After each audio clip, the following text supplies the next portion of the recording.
drita, ka marrë mali me thore mirë dita, kretëm haruat, mua të mirën, nuk edhe kush me malë që të derën, në fillim të kësaj pranvere, frida bon por ti nuk edhe, me lotës tinët kam për tjerë, qyqeve të kam betën presheve.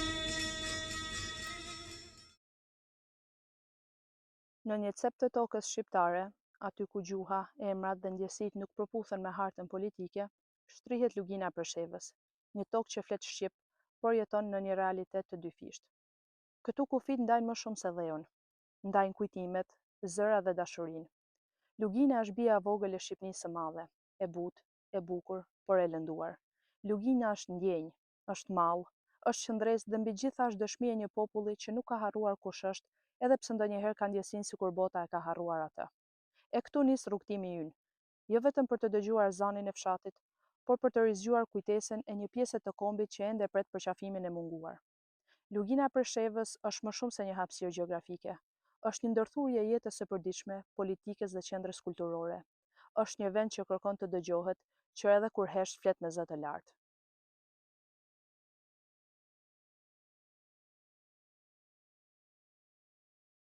Në zemër të luginës gjendet Presheva, një qytet i vogël, por me zemër shqiptare që rreh fort.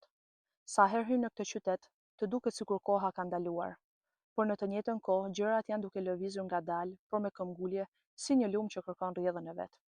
Njerëzit e Preshevës janë sigurët e lumit morava, të fortë, të palëkundur, që rezistojnë çdo rrjedhë. Ekzistenca shqiptare në këtë vend është shpesh e padukshme për opinionin e gjerë, por ndjeshmëria etnike është e pranishme në çdo bisedë, në çdo mur me grafite dhe në çdo shkollë që përpiqet ta ruajë gjuhën amtare. Rrugicat e qytetit janë të mbushura me kujtime për heronj që nuk e lanë të zhduken fjalën jam shqiptar, edhe kur kjo fjalë kushtonte shumë. Presheva nuk është thjesht një vend, është një pikë loti në syrin e historisë tonë kombëtare, është amaneti i brezave që vinë. Mos harro ku je, e mbi gjitha kush je.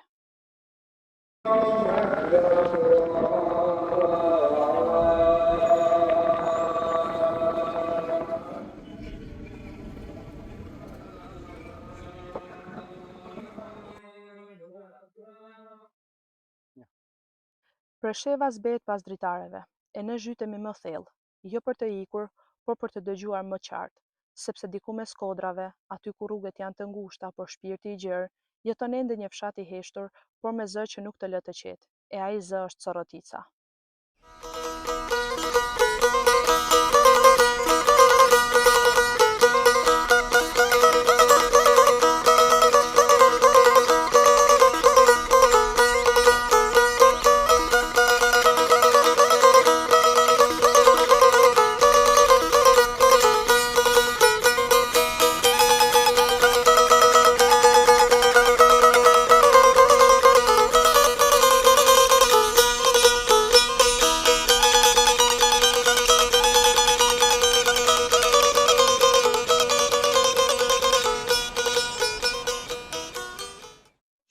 Në një kodër ku dielli lind me shpresë dhe çel një rrugë gëzimi, gjendet Corotica, një fshat që nuk flet me fjalë por me frymën e natyrës. Corotica nuk është thjesht një fshat, është kthimi në rrënjë, aty ku çdo erë mbart kujtime dhe çdo njeri të përshëndet me përulësi dhe dashuri. Në pranverë, bari i freskët mbulon kodrat, lule shumë gjyrshe çelin anës rrugëve dhe ajri mbushet me aromën e tokës së lagësht. Dimri e zbukuron si një nuse me vellën e tij të bardhë, duke e shndërruar në një brezovicë të vogël që ngro zemrat në thjeshtësinë dhe hijeshinë e saj natyrore. Ky vend banim, ndonse i vogël në numër, mban besupe peshën e historisë dhe të identitetit. Corotica është dëshmi që edhe në skaj të kufirit, edhe larg syve të politikës, jeta gjen mënyrën të thotë zanin e vet, dhe zani i këtij fshati është zani një rinie që nuk dorëzohet. Corotica është fshati që nuk të harron edhe pasi largohesh, të qëndron në mendje si një ëndër e bukur, sepse në Coroticë nuk udhton vetëm me trup, por edhe me zemër. Banorët e Coroticës nuk janë thjesht mikpritës. Ata janë kujtesë e gjallë e një jete të vjetër, të pastër dhe të fortë. E për të kuptuar më shumë për këtë fshat, për sfidat në këtë vend dhe për dashurinë për dheun, sot mes nesh kemi Zotin Mirtezan, një njeri i urtë, i cili e njeh këtë vend gur për gur, ditë për ditë dhe sfidë për sfidë. Zoti Myrtezan, faleminderit shumë për mikpritjen. Rënë parë mesën e ellët, është kënaqësi e madhe, kushdo qoftë, Presheva është me zemër të hapur, dyert janë të hapura për çdo këndin, sidomos kënaqësi e madhe kur na vini edhe nga Shqipëria vizitat e juve, kushdo qoftë që vjen, është kënaqësi e imja se ne kemi vuajtur për Shqipëri. E vërtet dhe e vlerësojmë. Kemi vuajtur edhe kemi sfiduar ndoshta edhe me burge dhe tjera maltretime, dënime, vetëm për emrin Shqipëri. E tash po e ndi vetëm shumë krenar se na keni ardhur nga Shqipëria. Është kënaqësi edhe për ne. Po, faleminderit. Mund ta tregoni pak më shumë për veten, për jetën Corroticë, për banorët e këtij fshati, si ka qenë Corrotica më përpara dhe si është sot? Kështu. Corrotica dikun me rreth me 550 shtëpi dikun me banor dikun 2500-700, rafërësisht mos të them numër saktësisht kështu. Ishte më herët para disa dekadave të them, ka qenë harmoni, ka qenë kënaqësi, ka qenë bujari, ka qenë punëtori, ka qenë çdo gjë gjallëri ka qenë. Mirë po sot Corroticën e llogaritet si një vend i vetmuar. Në një vend ku nuk ka rini, ai vend do të quhej i vetmuar. Unë jam me profesion profesor i muzikës, i artit muzikor, punoj që 31 vite në arsim, mirë po çështjen e bujqësisë e kam startuar që nga viti 1999. Është pjesë pasioni, besoj, pjesa e bujqësisë, përdesa ju duket që keni një lidhje shumë shpirtërore me këtë toka.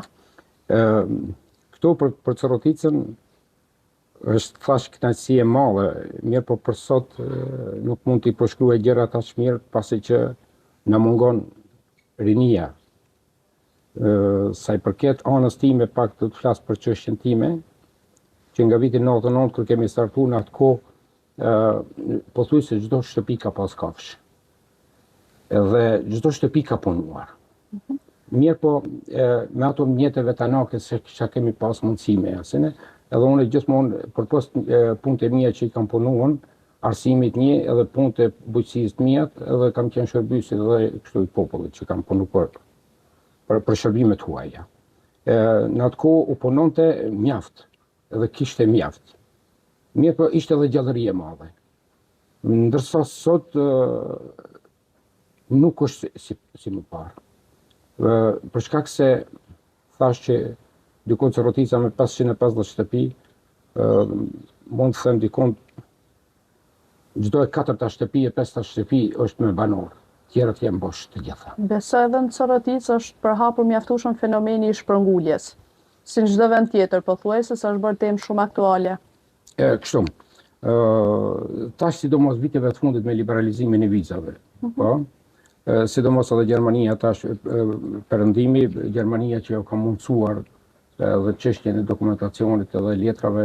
Është bërë qasja më e lehtë për të lëvizur. Për lëvizje shumë e madhe e rinisë tonë që po shpërngulem për jashtë. Po shohim vetën se atje do të jetë diçka më mirë. Mirë po për ata që dojnë me punu, ka mundësi edhe këtu. Edhe këtu ka mundësi. Domethënë ju me këtë po përçoni një mesazh që i thoni rinisë që mund të kthehen sepse edhe këtu ka diçka për të bërë. Për një të ardhme më të mirë? Për ata që punojnë ka ardhmëri. Kudo, realisht kudo ka. Kudo qoftë, çfarë do qoftë që të mirësh, po që se i marrë. Ne i themi kush do me punu, punë ka kudo. Në qoftë se i marrë mi krahas punën dikun 8 orë që llogaritën punë në perëndim, po ti kushtojmë rëndësi 8 orë punë këtu, do të ketë përfitim edhe këtu. Sidomos kohëve të fundit, tash po ceki pak për çështjen e Serbisë këtu, se ne jemi në jug të Serbisë, po për ne është Kosovë lindore, po. Subvencionet kanë filluar goxha më të mëdha edhe me përkrahje të shtetit. Tash ata që kanë mundësi edhe kanë aftësi, kanë mundësi me pas përfitime të mira. Por ato përfitime e dim ne se çështja e bujqësisë është pak e vështirë.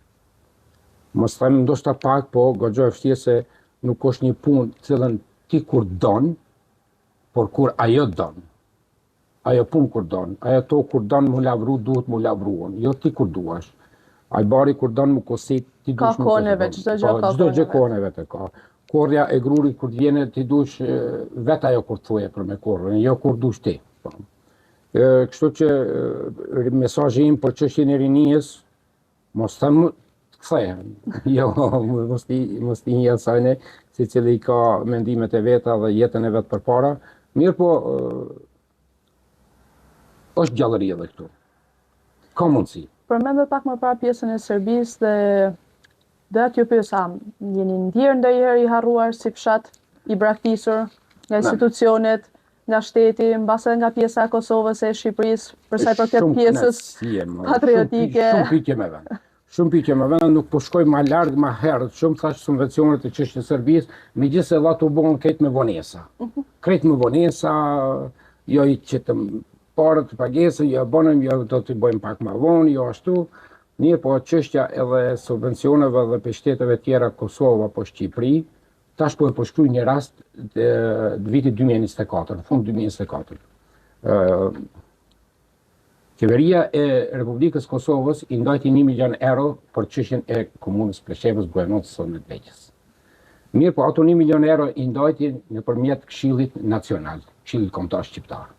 Edhe çka u bë Ministria Serbia, çka buni, i ndaloi ato mjete me pretekst se çështja e Këshillit Kombëtar Shqiptar nuk ka të bëje me çështjen e bujqësisë, por ka të bëje me çështjen e teksteve, kulturës, artet e tjera e tjera. Edhe sot dhe tutje, ato mjete 1 milion euro janë në bank të Serbisë. Edhe kanë me ta nda. Ja çfarë ndodh në shtetin serb. Vjen keq sepse pjesa e Kosovës lindore, nuk po i themi Serbisë jugore, realisht është shumë e prekur për sa i përket temës sociale, duke ditë për drejtat që mbase janë aq sa përshkruhen, mbase edhe nuk janë. Po. Realiteti, askush më mirë se sa ju që jetoni këtu me sfidat e këtij fshati, me cilat i përjetoni çdo ditë, nuk e di më mirë se ju, nuk e din askush tjetër. Por shpresoj që do ketë një të ardhmë më të mirë, realisht. E dëshiroj edhe unë, si një bie e Shqipërisë që jam. Realisht dëshiroj më të mirën për ju si popull, që gjendeni në këtë pozita. Faleminderit shumë, shumë faleminderit. Të thashë unë ishte kënaqësi e madhe, ardhja juaj, vizita jo vetëm e juaj kudo qoftë, Presheva është me zemër të hapur, dyert i ka të hapura gjithmonë.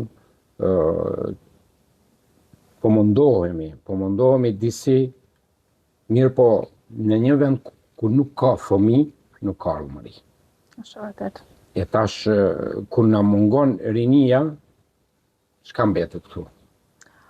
Pak më parë edhe në pjesën e rrugës, kur erdha për tek ju, e vura re, domethënë që është një heshtje shumë e madhe. Domethënë duket domethënë për sa i përket kësaj kohe të bukur për ju dhe të bukur pranverës që jemi, ky vend realisht duhet të hënte nga zëra fëmijësh. Tash bashkë në valë punës. Vala punës është tash. Pikërisht tash i koha që duhet dalin të jeni përjashtat, punoni arat, jeni kudo, realisht duhet kishte më shumë gjallëri, më shumë zhurmë. Kështu që do të mundohem pak të i përshkruaj gjërat, unë edhe thash pse jam me profesion profesor i artit muzikor, 31 vjet përvaj pune, 56 vjeçar, që nga viti 99 kom startu me mjetet bujqësisë, duke fillu pak të i përshkruaj gjërat ato, tash në disa dialekte mund të thohet në një fjalë të ndryshe, po nga plugu, nga lavra e deri te korja këmbaja. Gjitha mjetet i kam pasur.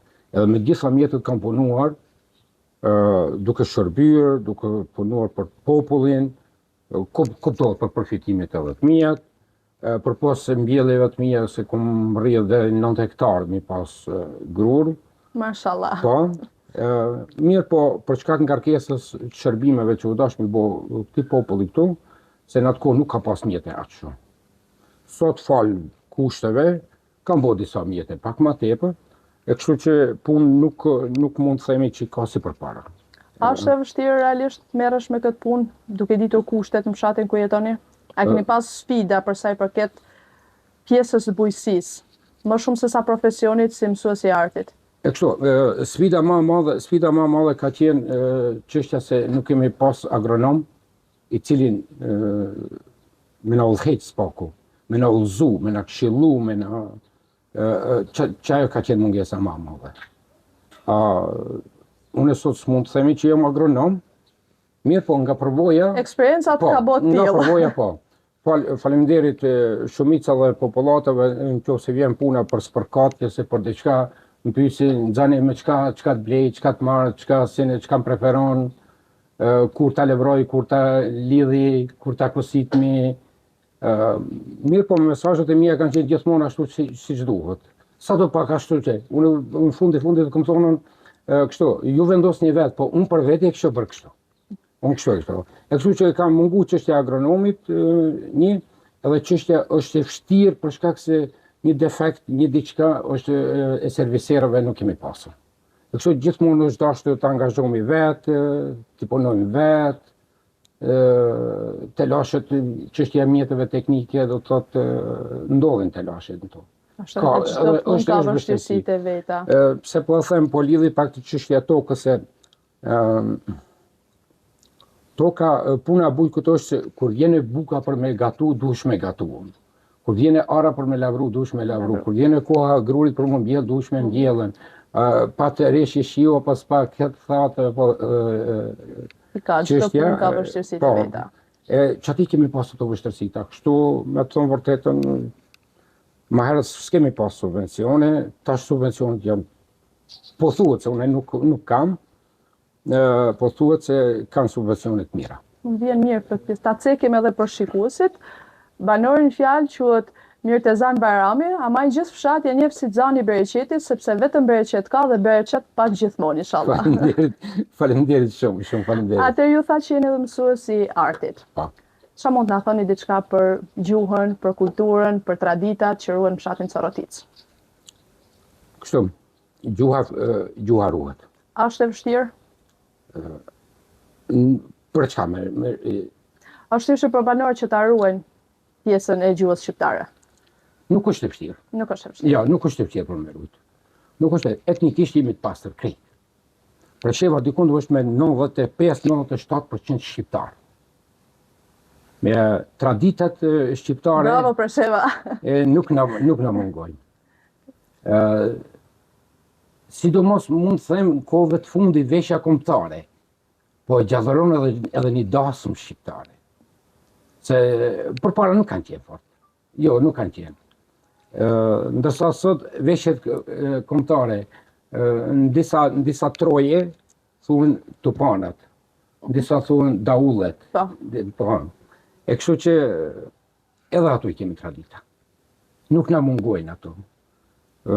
Sot për sot na mungon vetëm rinia, asgjë tjetër. Besoj me kalimin e viteve dhe ata do e kuptojnë që është më mirë. Fundit vendlinja nuk harrohet asnjëherë.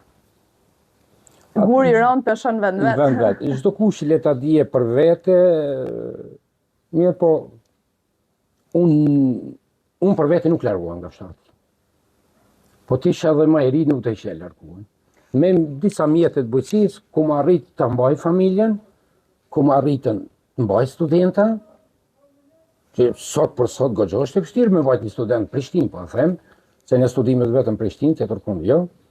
Edhe familje me mbajt studentët me mbajt edhe shtëpi me ndërtu. Edhe plus mjetet mi bos secilën për çdo vit nga pak duke avancuar mjetet më. Është e vështirë, po besoj fal për kushtimin dhe dashurinë që keni për Coroticën, ja keni dalë banë. Është kënaqësi e madhe në Coroticë. Coroticës nuk i mungon asgjë sot. Po a them. Pse apet po e lidhi ku? I mungon vetëm rinia. Shqiptore kemi, ambulantën e kemi, shkollën e kemi, nxënësat janë shumë të afërt, shumë dashur, shumë të kuptueshëm. Tash me 31 vjet përvoj pune, normali e bëj krahasimin me gjeneratët e mëparshme që kanë qenë. Është e vërtetë që kanë pas respekt pak më tepër. Jo pak, po goxha më tepër kanë pas respekt ndaj. Figura profesorit ka pasur një autoritet më shumë se sa ditët e sotme. Unë e them kështu. Rinia jonë është shumë e shëndosh. Edhe lufto. Ecte para rinia jonë, i dua të gjithë. Rinia jonë është e shëndosh vetëm se është pak pasive. Duhet pak angazhime më tepër. Mendoj që është pak pasive për shkak të kushteve të mira që janë kriju. Është edhe ajo. Edhe ajo ndikon pak për keq në këtë Është pjesë. edhe ajo, po sa do pak Sepse i diçka. kanë gjetë gjonat pak më lehtë, edhe shtru, edhe për këtë pjesë binë. Këto shkojnë pasoja në zinxhir, që shkojnë pasoja. Ka mundësi rinia jonë më angazhu pak më tepër. Përderisa në kushtet dhe mundësit, realisht është keq që të mos aktivizohen. Përderisa ka mundësi dhe Corotica e afron këtë kushte, realisht është për të ardhur Kemi keq. shitore, këtë thash kemi ambulantën, kemi zyrën e fshatit, çka është edhe mirë që më kujtu tash ta ceki, Corotica është i vetmi fshat në komunë Preshevës i pari, fshat që ka startuar me çështjen e higjienës pastërtisë, mirëmbajtjen e fshatit. Një, Corotica është i vetmi fshat që ka filluar me shoqatën humanitare. Edhe është fondi të cilët lidhen mjetet nga mërgjimtar atje, edhe ato mjetet dedikohen krejt për fshat. Ndihmohet fshati, ndihmohen bujqit, ndihmohen për çështjen e rrugëve, se sa i përket shtetit nuk pritmi shumë. Jo, nuk pritmi për çështjen e shtetit. Kështu që Corotica është shumë e lidhur. Zemra e Preshevës. Shumë e lidhur është, shumë e lidhur është. Realisht më vjen mirë, realisht që i gjej këtë fjalë dhe mbi gjitha më bëhet qefi fillimisht për veten time, që edhe të njoha, Faleminderit. që arrita të marr informacion kaq të vyer për fshatin Corotic. Mbi gjithë pak a shumë ke folur në përgjithësi edhe për Preshevën në përgjithësi se si funksionon jo vetëm për fshatin Corotic. Besoj që e njëjta jetesë, njëjtat kushte, mendoj që mund të jetë edhe fshatrat përreth. Kush më shumë, kush më pak. Thash unë tash, normal që na mungojnë shumë gjërat, se çka na mungon më tepër, na mungon drejtën e flamurit nuk e ke. Çështjen e teksteve mësimore disa janë leju, disa nuk janë lejuar. Çështja e plan programet me tekstet mësimore nuk përputhet. Shkeljet që na i bën shteti, do të thotë sot nuk mund t'i gëzojmë të gjitha të drejtat. Shembull e kemi kufirin këtu, ta cek edhe këtë, dy fshatra që janë Miratoc Llojan, që i donë Serbia me Maqedoninë e Veriut atje, ato i kanë 2 kilometra afër. Edhe në atë kohë s'ka qenë kufiri dhe shumica janë të martuar Llojan, Miratoc, ana Kumanovës, Nandej dhe Preshevës. Edhe sot a di çfarë vështirësie hasim për me mund me dalë në kufit Maqedonisë, edhe sot e tutje nuk e hapet kufiri. Këtu kush i bën këto gjëra? E që tu njëve në pengoj këto gjëra, se sa i përket çështjes jetesës këtu, falë Zotit, Presheva është shumë e afërt, shumë e lidhur, shumë telashe nuk ka, probleme nuk ka, rinia jonë është shumë dosh, nuk ka probleme, sukur që po dëgjojmë në përvende të tjera.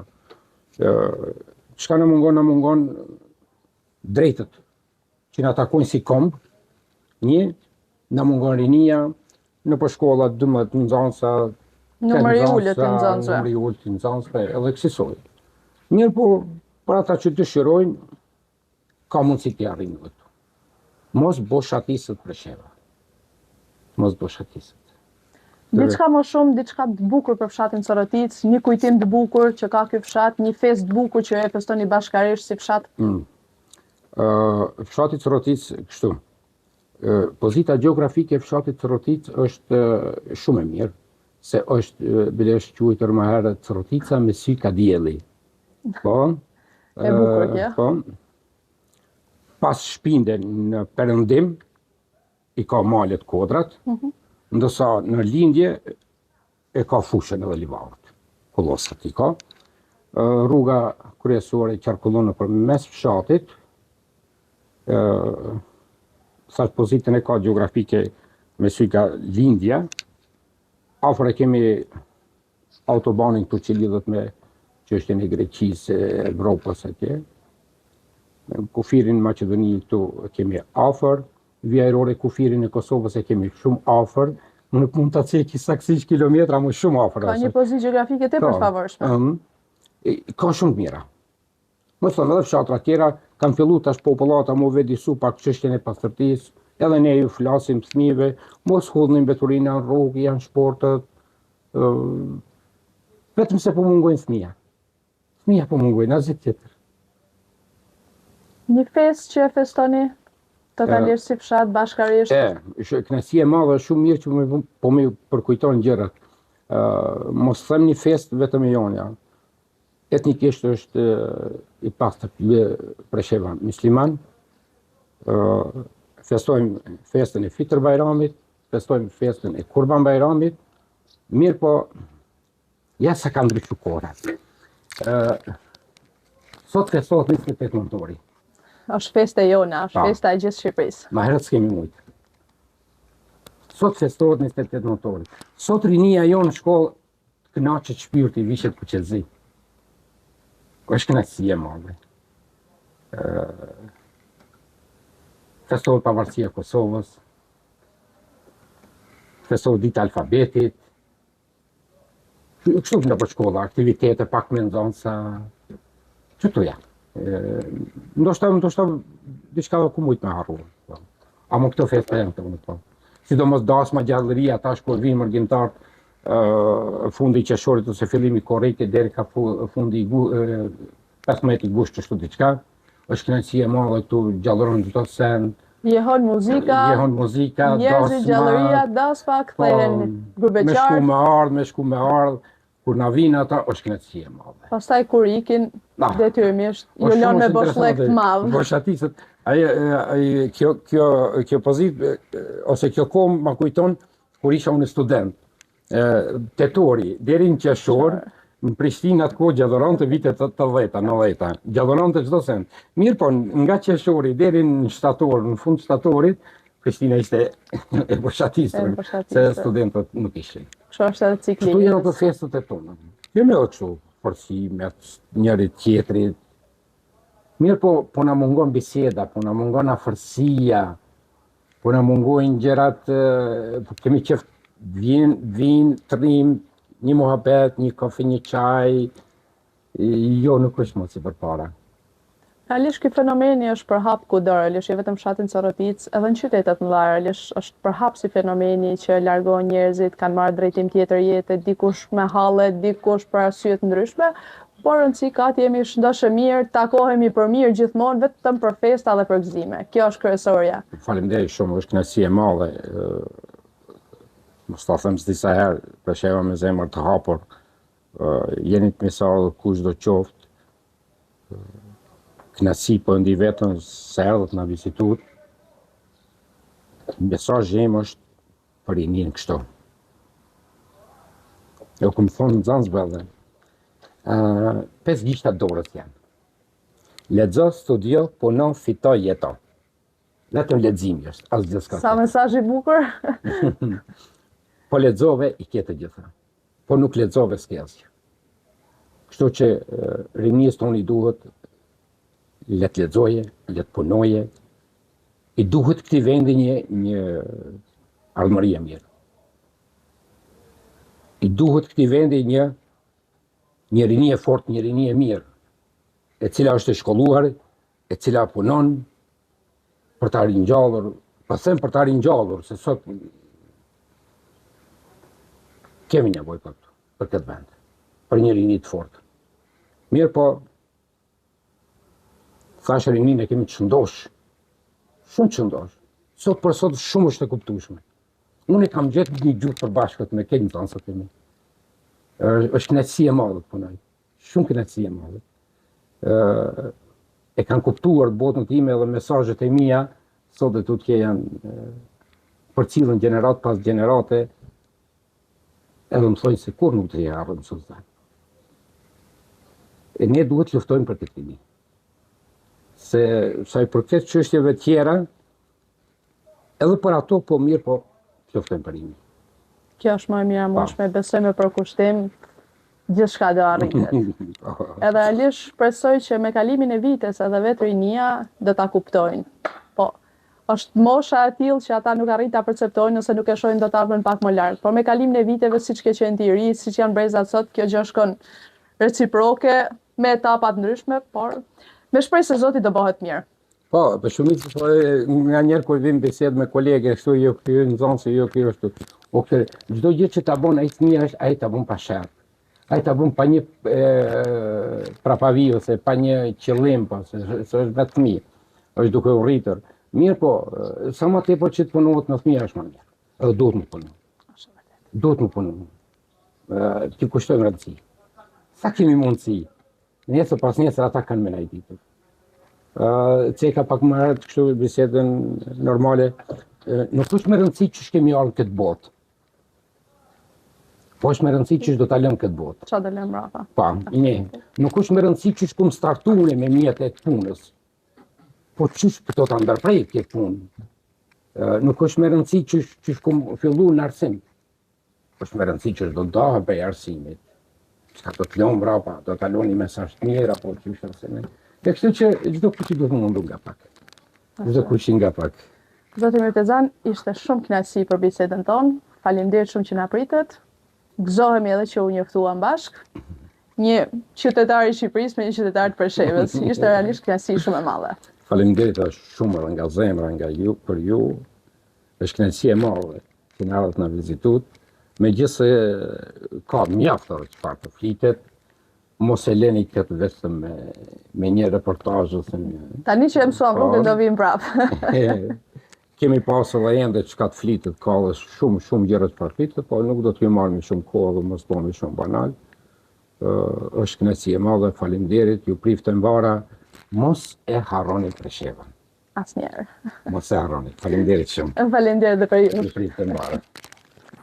Kur lëm pas Preshevën nuk e mbyllim këtu. Thjesht fletojmë faqen tek një zë tjetër i cili përpiqet të dëgjohet. Rrugët e qytetit mbeten pas duke u lënë vend fushave, zërat heshtjeve dhe rrugtimi ynë nis sërish drejt një qyteti tjetër me fytyra tjera dhe histori të reja.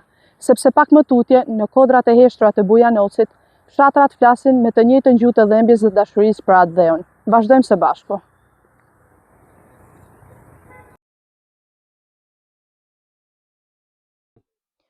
Nga çasti që rruga nacionale të zbret në fushën e gjerë të Luginës, e ku tabela dy ngjyrëshe të mirëseardhjes shfaqen, e ku emërtimet Bujanoc dhe Bujanovac bashkëjetojnë në të njëjtin post, ku gjuhët përzihen si aromat në një treg, e kupton se ky nuk është thjesht një qytet tjetër, por një tjetër pjesë e vendit tonë. Qyteti është i vogël, por i ngarkuar me histori të madhe. Këtu njerëzit e dinë shumë mirë se kush janë dhe për çfarë qëndrojnë. Është një qytet që flet me dy zëra, njëri që kërkon barazi, tjetri që mban kontrollin. Bujanoci nuk është thjesht një qytet kufitar. Ai është simbol i qëndresës, kulturës dhe aspiratave të shqiptarëve për barazi dhe përfshirje. Në këtë vend sfidat janë të shumta, por banorët nuk dorëzohen. Ata kërkojnë që zëri i tyre të dëgjohet dhe të respektohet. Bujanoci është udhkryqi i dy kombeve, dy gjuhëve, dy realiteteve. Në këtë vend kufiri nuk kalon vetëm në hartë, por shpesh edhe në zemrat e njerëzve. Por përtej kësaj, është një qytet që mbijeton me kokën lart, me kujtesë të thellë dhe me shpresë që nuk shuhet kurrë. Bujanoci mbetet mbrapa me ritmin e vet të përditshëm, por rruga që marrim tani nuk është thjesht fizike. Është edhe nostalgji, sepse përtej këtij qyteti, aty ku gjurmët nuk fshihen dot as nga koha, ndodhet një fshat që ka folur kur të tjerët kanë heshtur. Dhe në çdo hap që bëjmë, na çon më afër një emri që nuk shuhet. Na pret Konçuli. Konçuli është një vend që ka parë më shumë se çka dëgjuar, ka duruar më shumë se çka thënë dhe ka shpresuar më shumë se sa ka premtuar rrethi. Në këtë tokë historia është shkruar me zëra të shtypur dhe hapa të kujdesshëm. Guret e shtëpive të vjetra, të banuara ndër breza, tregojnë histori të pashkruara, përndjekje, humbje, qëndresë dhe dashuri. Konçuli nuk është vetëm një port midis Kosovës dhe Serbisë, por më shumë se kaq, është një port midis kujtesës dhe heshtjes. Ky fshat nuk është vetëm një pozicion gjeografik në hartë, është plagë dhe shërim, është kujtesë dhe frymë. Në Konçul, zëri i zogjve përzihet me jehonën e një kohe të trazuar. Aty ku dikur ushtonte jehona e armëve, sot ndihen hapat e jetës së përditshme që kërkojnë normalitet. Emri Konçulit është i shkruar në dokumentet ndërkombëtare dhe në memorien e të gjithë atyre që ndjekin çështjen e Luginës së Preshevës. Në vitet 1999 deri në vitin 2001, ky fshat u bë një nga bazat kryesore të ushtrisë shkrimtare për Preshevë, Medvegjë dhe Bujanoc. Në pranverën e vitit 2001, këtu u nënshkrua marrëveshja e Konçulit, dokumenti që i dha fund konfliktit të armatosur. Nënshkrimi ndodhi simbolikisht në këtë fshat që ka parë betejë, humbje dhe njëkohësisht shpresë. Ishte një fund për luftën, po jo për sfidat. U vendos paqja, jo ajo që fshin të kaluarën, por ajo që mban gjallë kujtesën. Konçuli u bë vendi ku pushuan armët, por jo zemrat. Është vendi ku tokat e punuara me duar të ashpra, lotët e nanave, bashkëjetojnë në një peizazh të heshtur por plot kuptim. Konçuli është zani i një fshati, i një historie që ende kërkon drejtësi. Është zani një populli që nuk harroi kush është edhe kur i kërkuan të harroi. Ndodhemi në fshatin Konçul. Ky fshat ende ruan zërin e tij. Në shtëpi që nuk janë braktisur ende, në banorët që jetojnë këtu. E një ndërta është edhe Zoti Qerim Ahmeti, i cili na ftoi në shtëpinë e tij për të na rrëfyer diçka më shumë rreth fshatit Konçul. Zotri Ahmeti, si ka qenë jeta në Konçul dhe si vazhdon të jetë edhe sot? Po, si të them, jeta në Konçul ka qenë një jetë mesatarisht e mirë. Kur fshati ka qenë plot me banor, ka pasur numër të mjaftueshëm banorëve, ka qenë një harmoni më e mirë, një jetë më e mirë, më e lumtur. Tash ndoshta edhe shpërngulja e shumë të banorëve e ka bërë që një jetë atë jetë më e zymë, më e rëndë. Pasi që një numër i madh i banorëve janë shpërngulur spari drejt qyteteve, Gjilan, Bujanovc, ndoshta edhe Prishtinë, por kjo e fundit mas shumë të na brengos se shpërnguljet më të mëdha janë në drejtim të perëndimit. Gjermani, Zvicër, Austri.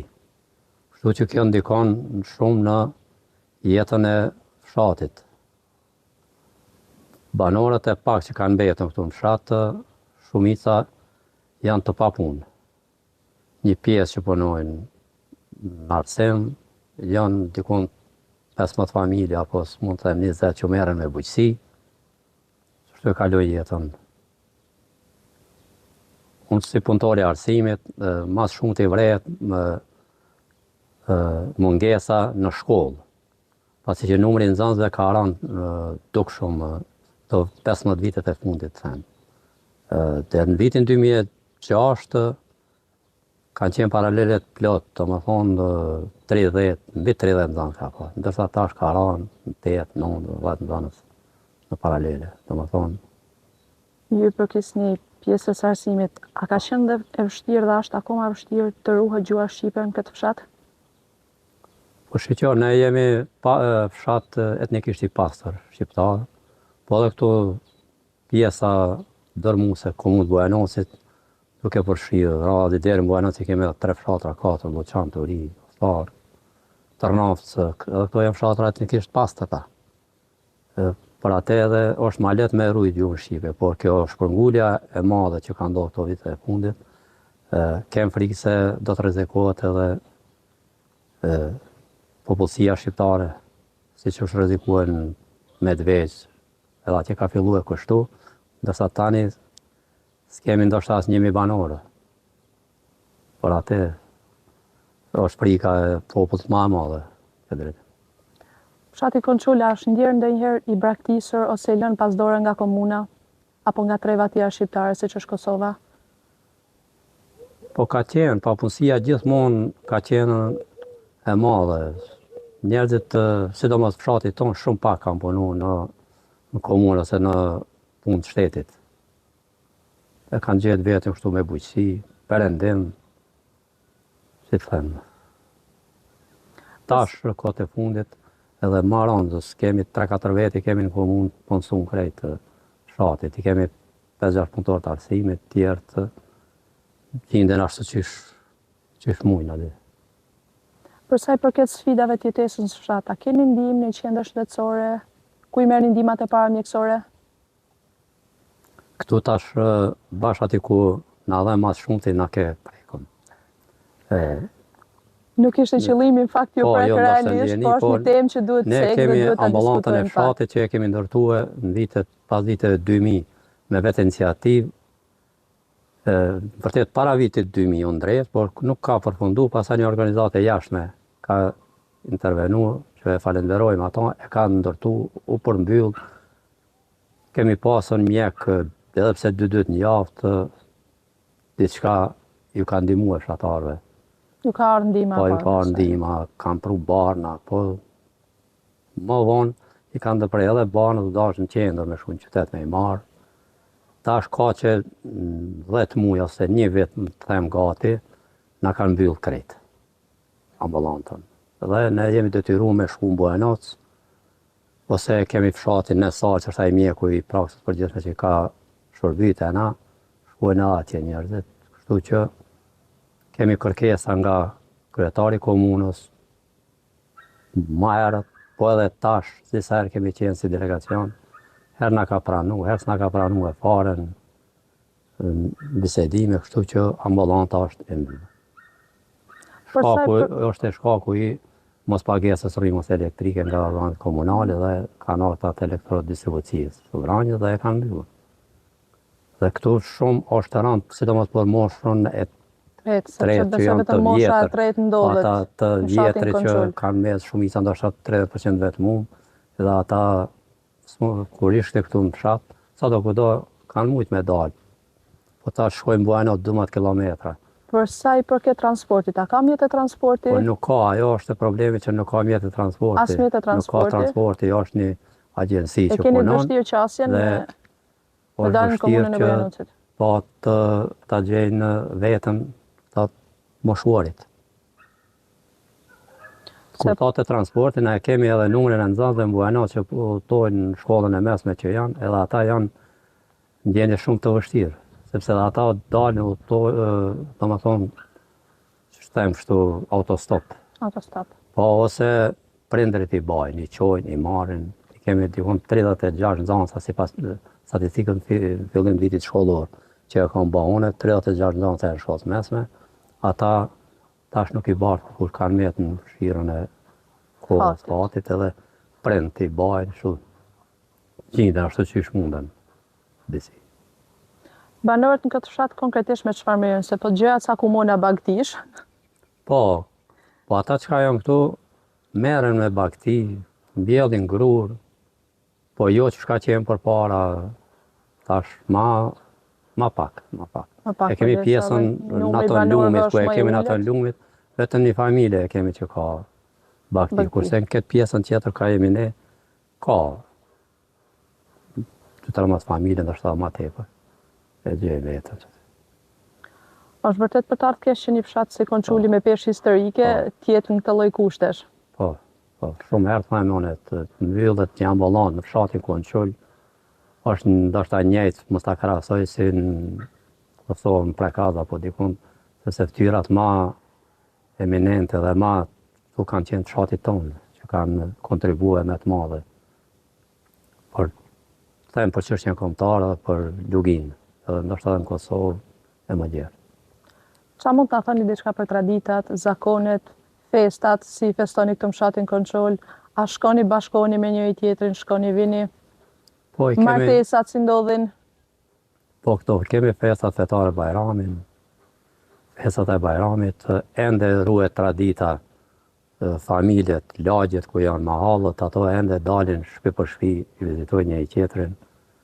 Do më thonë, ende ruhet e tradit. Është një bashkim, një afërsi në mes veti. Pastaj kemi, si të them, qëtër nuk kemi diçka... Martesat konkretisht si ndodhin? Po martesat këtu në fshatin tonë është e një fis, dhe nuk martohen. Brenda një fshati? Brenda një fshati nuk martohen. Bahen stash sidomos i kanikën si të kun troje shqiptarë dhe ma gjerë, ndoshta bahen në për restorante. Si gjithë? Restorante tash janë kushtet më të lehta për të zhvilluar për ta kryer një dasëm. Familjarët ndoshta pak më lehtë, se tash kanë kohë edhe muar këtu, kanë kohë. Përpara ka shku ndoshta dita apo nata duke përgatitur ushqim, duke prit mysafir, tash janë më të lirë, kanë kohë para hengje. E sa i përket sezonit verës, a kthehen emigrantat e fshatit Konçol? A fillon fshati të marrjat, ngjyrën, lëvizjen, zhurmën e trive, nipave, mbesave? Po, si të fillojnë tash fundi qershorit, domethënë 25 qershor, fillon një gjallëri, duke se ka gjallëri në fshat, kthehen deri ka fundi korrik i gushtit, kthehen, vinë një javë, 2, 10 ditë, 3 javë dikush. Por ajo që i brengos mas tepër kur të vinë, ne kemi problem me ujin. Është vendi thatë këtu, puset janë të thella, niveli i ujit, domethënë shumica e puseve janë ndoshta 15 metra përpjet, 20 metra, edhe ato s'kan ujë mjaftueshëm. Komuna mundohet, po edhe ata ankohen se nuk kanë mjete me na ndihmue. Kështu që shumë herë me vetë iniciativë detyrohemi të marrim hapa, vetëm e sigurojmë. Zoti ndihmoft inshallah. Fshati Konçol njihet për histori goxha të madhe. Në vitin 2001 këtu u bë marrëveshja e paqes, Po. armatimi pushoi. A është e vërtetë që ndodhi paqja tamam me zemrën këtë fshat? Po, Përveç që armët pushuan, po me zemrën ndodhi paqja? po me zemër të shqiptarët ka ndodhur, por në letër, Vetëm në kurse letër. mu realizu shumë pak u realizu. Domethënë, unë ashtu e shoh, shumë pak. Kur njerëzit s'kemi në punë, s'kemi punësuar, nuk përgjigje, thash komuna, shteti nuk ofron transport për 36 nxënës, sa atëherë çfarë drejtë ti i thua? Por atë edhe është mungesë drejtës. Çfarë do të përcjelli një mesazh nëse do kishit mundësi të flisit me gjithë shqiptarët?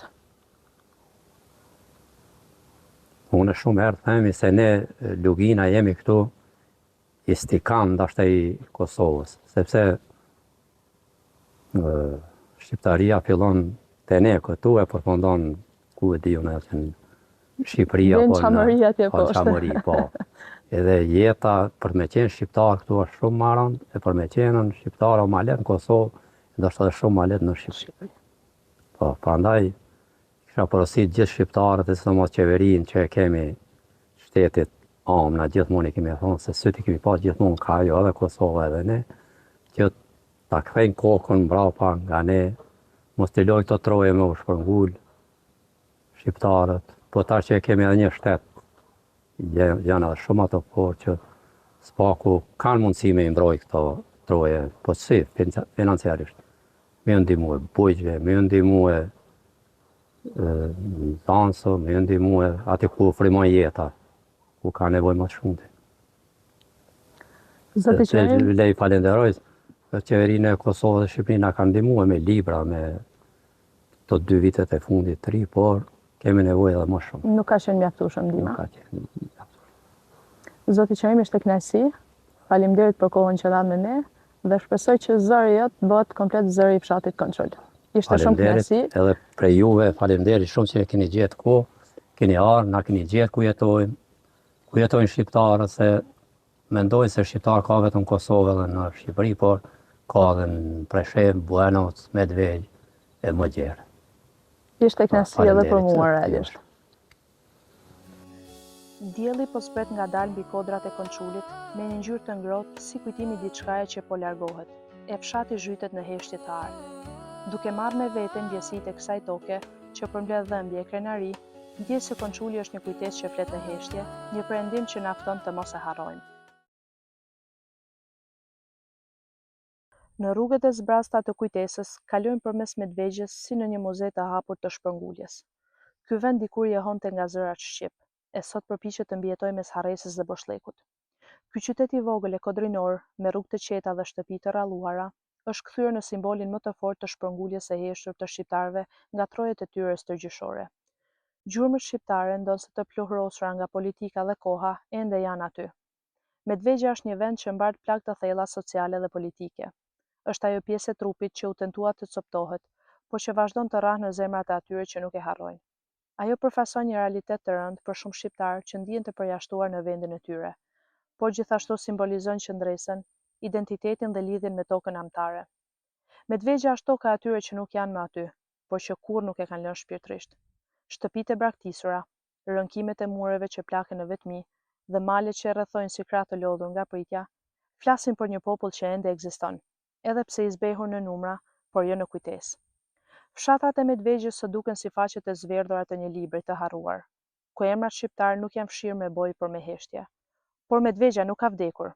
Ajo jeton në zemrat e atyre që janë larguar, në zemrat e atyre që rrahin fort kur dëgjojnë emrin e saj. Jeton në gjuhën që nuk është harruar, në një ninull që këndohet në një shtëpi të diasporës. Jeton në një varr që vizitohet rrallë, por nuk harrohet kurrë. Medvegja është e heshtur, por jo e shuar. Ajo është një kujtim që kërkon drejtësi, por më shumë se gjithçka është një adhet që kërkon kthimin e bijve të saj. E përderisa ka një zë që flet shqip në këtë troje, edhe një flamur që valvitet në heshtje, ky vend mbetet pjesë e gjallë e kombit edhe kur bota nuk e sheh. Medvegja hesht, si një nën që i sheh bijtë e vet në heshtje, pa ua thënë dhimbjen, por duke ua lënë trashëgim. Dhe rruga jonë vazhdon më thellë, më larg, sepse jo çdo emër në hartë është vendbanim. Disa janë plag, disa janë flamuj, e një prej tyre është Tupalla, aty ku toka nuk është vetëm dhe, është dëshmi.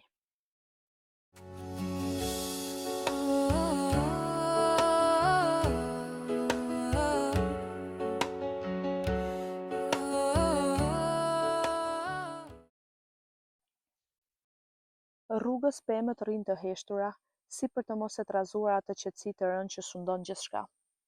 Tupalla është një fshat që nuk ka pushuar kurrë që në shqiptar, edhe kur zëri i tij ishte zbehur nga malli, dhimbja e mungesa. Këtu rrugët janë të ngushta, por kujtimet e gjëra si fusha.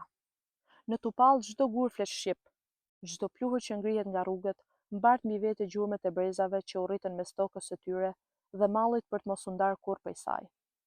Në Tupallë nuk shkon për turizëm e as për jetë luksoze. Aty shkon për të dëgjuar një zë që gati është kthyer në pëshpërim, por që refuzon të shuhet. Në fshat të pret pamje e trisht, shtëpi të braktisura, dyer të mbyllura që nuk janë hapur prej vitesh dhe oborre pa zë. Por kjo heshtje nuk është bosh. Ajo flet për ata që kanë ikur me lot në sy e shpresë në zemër që një ditë do të kthehen. Flet për ata që mbetën, që nuk u larguan, jo nga pamundësia, por nga dashuria për dheun. Fshati mund të jetë bosh në numra, por plot në zemra. Fshatrat si Tupalla nuk janë fundi një historie, janë fillimi një kujtese që do të jetojë përtej nesh. Nanat shqiptare njihen për bujarin, për mikpritjen, për durët e tyre të arta dhe punën e palodhur që bëjnë. E sot ndodhemi në komunën e Medvegjës, në fshatin Tupallë, me nana Azizen, e cila është nana më e veçantë e këtij fshati, që ruan traditën dhe folklorin e këtij vendi, veshjen e Medvegjës, që sot e kam veshur unë. Nana Azizja, si je? Me shëndet mirë. Mashallah prej Zotit, e fort. Mirë prej Zotit. Shqyr. Qysh po kaloni apo lodheni? Po, e të shma pleqnia, që shtu shkon me të ljudhen. E fort dukesh. Po, dukna që shtu po ja. A keni vështirë këtu në Tupallë? Pas kallaja. As kollaja. Ti vetëm këto? O, vetëm, veç me shaq. Mija të dolën. Si krejt që ndolin shkua. Me rëndësi me pas shnashë mirë ku do kufshin? Qa jo me rëndësi është. Une ju marrë me qëtë veshën. Tradicionalet me Nuse kjo ardhë me qëtë veshje. Ju marrë nuse, e kum punua. 5.000 edhe dajnë ju konë marak me punua, edhe kur nuk e kun shua. Po s'kom një dhëj që tashtë me punua, po për mu qëtësua pak. Mirë në vetë. Ty halal koft, dur të lumshin se ban punën matë mire ma. Faleminer edhe për jush. A keni pas porosi, a punoni me porosi, a vetëm për qef, a ka kërkesa për veshjen e Medvegjës? Ko përësi, kum punua hada, kur kom kë, me irna me ty, kur s'kom kë, ila, s'ponaj. Kur kom kë, ila, s'ponaj. Qështë, me që kë. Mirë se diçka, me gjithë se ti ki punë bolë këtu me bo, se ka tuni ka punë të veta? Krejt. Krejt. Me krejt. Me krejt i ban vetë. Me krejt vetë. S'kom një hëm t'i kërku. Zotit dhash takat e fort, e inshallah jetën e gatë e shnetën di gjitha. Faleminer edhe për jush që i një orë më vizitua e për fjollë të juve. Ashtë knajsi për ne, unë e prej Tirane, kom ardha po stafat veç me të vizitu ty, e me bisedu pak bashkë. Edhe unë në mundësit e mija, ju mënua më të pritë mirë, me fjollë gëvjes. Faleminderit shumë, e vlerësojmë mikpritin edhe respektin që kallëzove për ne. Faleminer për jush kaq. Apo m'ka hije? Shumë e mirë, A bona nuse për shives? shumë e bukër. Faleminderit, a një gjajmë atë kismet. Një djallë të mire, për vim për e marrim. Mos e falvofin 2 herë. Se kryhet, a? Tjetër gjatë qa po na kallëzën? Qysh e kalon ditën? Apo ki vështirë? A del në këjshi, a flet me dikan? A ka ngel kush tjetër këto? Jës, shkoj kërkon. Veç me thmi jam throsin. Gjdo notje, gjdo promje. Marin këhem flasin, thërëne non që shjemi, dita jo mirë me shnet. Po vet a del të fmit? Me i pa, me i Shkoj. vizitu? Shkoj, kur më zhit në shkoj edhe me i po. Shkoj. Shumë mirë. Sa të kesh takatin me dalë me Që hec, to, sot muj një ditë me jo lanë verin qelë, e më pas ku ma ardhë. mirë shumë. Më vjen mirë që hala i runë këtë troje, me qatë takat sa kije, me sa mundesh, ja vlen deri në qelë, pret një pa mesa, pret mysafir, pret rrethin, Me knaqësi i priti. I duhe me knaqësi. po Me dese vëllnet. në fshat tash vështirë është bo edhe jo, me ma mërmenja me zërë priti mi ardhë dikush që me e foli fjalë, me kalu pa kohë me ta. Po ashtu po edhe pleqnia ku të lidhet njeri. Sa e mo. Se e reje ti, Apo, e reje. me kaq. Faleminderit shumë, Me njerë kosh. ishte shumë kënaqësi që bisedum bashkë, që ndave pa kohë me ne, që na kallëzove për punën e bukur që bën. Kratë lumshin, Zoti dhash takat, shnet e jetë, e inshallah i ki me jetë gjatë, fëmijët, nipa, mesa, i prete i përcjell gjithmonë. Në vesh, dy të shkyfshin të fjallë tuat. Amen.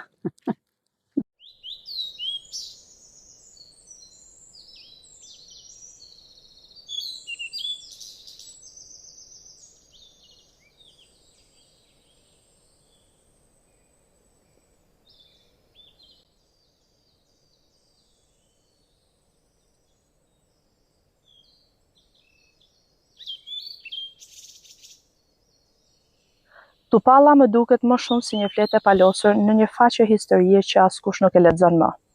Por në hijen e kësaj shtëpie të vjetër, ku toka ende e ngrohtë dhe hija më mbron nga dielli i qershorit, e kuptoj se vendet nuk vdesin kur nuk i kujton askush, dhe kjo është ajo që nuk dua të ndodh me Tupallën. Tupalla është më shumë se një fshat. Është një shpirt kolektiv i medvegjes që përballë shpërnguljes së heshtur kanë zgjedhur të rezistojnë në mënyrën më të fuqishme të mundshme, duke mos u harruar. E nëse ndonjëherë ndalemi të dëgjojmë me vesh të shpirtit, do dëgjojmë zërin e rënojave. Zani i Tupallës është zani i çdo fshati që lufton të mos shuhet, por të kujtohet. Në fund të çdo udhëtimi të gjatë, në fund të çdo mërgimi të lodhshëm, gjithmonë është një rrugë që të çon në Medvegj. E nëse ajo rrugë është e mbushur me gjethe harrese, zemra e njeh mirë, zemra gjithmonë e gjen.